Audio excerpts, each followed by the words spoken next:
ఇలా బడుల్లో చదివే బదులు మా కాన్వెంట్లు ఉన్నాయిగా, జిల్లా మొత్తం తిరిగి మా కాన్వెంట్ లో చదవాలని నువ్వు అందరు చెప్పాలి. మీ స్కూళ్ళు మీ వ్యాపారాలు బాగుండాలని పిల్లల ప్రాణాలు తాడుకుంటారా? నేను మాట్లాడతాను, మీరు వెళ్ళండి.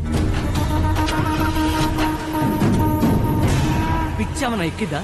పిచ్చోళం కాక ఏంటి బాబాయ్, జిల్లాలో ఎక్కడ పడితే అక్కడ ఏది పడితే అది దోచుకుంటూ నోటికాడ కూడి నక్కుంటున్నా, నోళ్లు మూసుకుని బతుకుతున్నాం. ఇప్పుడు ప్రాణాలు కూడా పోతున్నాయి. అందుకని వాడితో గొడవ పెట్టుకుంటావా? చచ్చిపోతావురా బాబాయ్.